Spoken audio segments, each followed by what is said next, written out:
Um antigo paraíso tropical, Antártida, está agora coberta por uma enorme camada de gelo que cobre 98% de sua superfície. Desde que foi descoberta em 1911, essa massa de terra mais meridional tornou-se objeto de intrigas em todo o mundo, com as superpotências mundiais demonstrando um desejo sem precedentes de preservar esta terra desolada. Um ano após o mapeamento detalhado chinês da região, em 2005, cientistas da NASA anunciaram que seus satélites haviam detectado uma enorme anomalia eletromagnética enterrada sob a camada congelada de gelo. Preservada sob a região antártica da terra de Wilkes, a anomalia da gravidade, como foi apelidada, se estende por cerca de 151 milhas abaixo do gelo e tem uma profundidade de cerca de 2.800 pés, ou 848 metros. Até agora, a melhor hipótese científica que foi apresentada é a de que um objeto colossal está no meio de uma cratera de 482 quilômetros de largura. Como não confiamos na NASA, para uma resposta direta temos uma história diferente para contar, uma história significativa que foi mantida longe de nós por milhares e milhares de anos. Aqui está o que eles não querem que saibamos. Este ano, em 14 de março, um intrincado artigo foi publicado pela Israeli News Live, intitulado Os Anjos Caídos Presos na Antártida e Ainda Estão Vivos. O comentarista Steven Ben-Nun compartilhou algumas passagens intrigantes do livro proibido de Enoque, que, acredite ou não, sutilmente se refere à Antártida como a terra onde os anjos caídos foram aprisionados pelo Criador em tempos remotos. Enoque era o tataravô de Noé, a sétima geração de humanos depois de Adão. Ele desempenhou um papel intermediário entre os anjos caídos, que se rebelaram contra o Criador, e os anjos da justiça, que serviram e fizeram as ordens do Criador. Anjos totalizando 200, dos que desceram dos céus e levaram mulheres de sua escolha, cruzando com elas, dando origem a uma raça de humanoides gigantes conhecido como os Nephilim.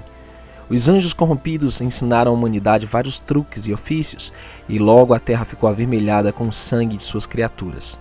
A guerra começou e a ordem natural das coisas chegou ao fim.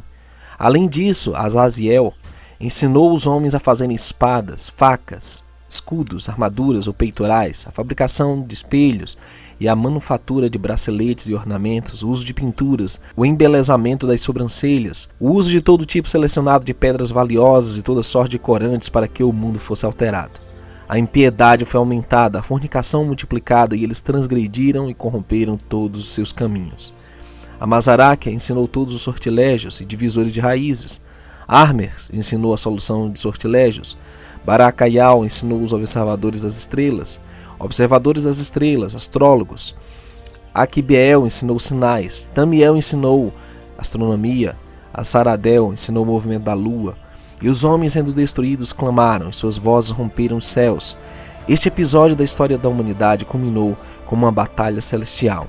Anjos justos lutaram contra os corruptos e os últimos foram derrotados. Como punição, o Criador os havia jogado no abismo, e há razões para acreditar que esta prisão está localizada em algum lugar na Antártida. Devido ao papel bem-sucedido que Enoque desempenhou neste conflito, junto com sua natureza imaculada, o Criador o poupou de sua morte terrena e o levou diretamente aos céus para testemunhar os eventos futuros. As palavras de Enoque são muito sugestivas, insinuando a Antártida como o local onde os anjos corruptos foram confinados. Ele diz: Eu vi os ventos que giram no céu, os quais ocasionam e determinam a órbita do Sol e de todas as estrelas. E sobre a terra vi os ventos que mantêm as nuvens.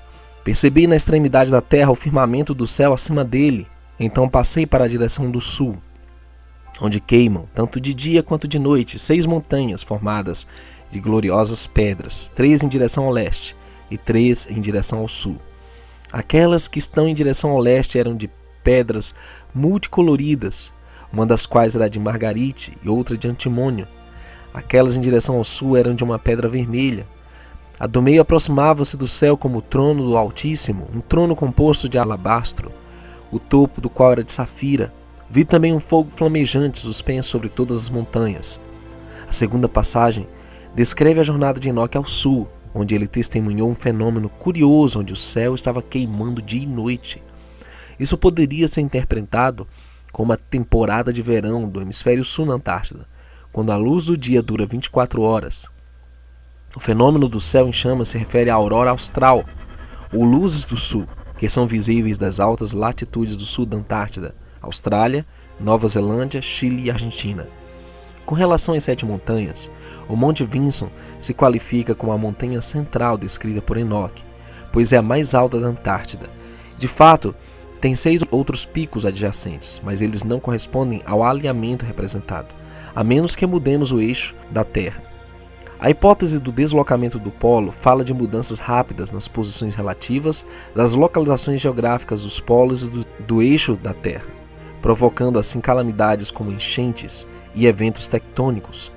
De acordo com a pesquisa conduzida por Sir Charles Hapgood, essas mudanças bruscas foram uma ocorrência comum na história da Terra, e propõe que tenha havido uma última mudança alguns milênios atrás, na última era glacial, logo após o dilúvio.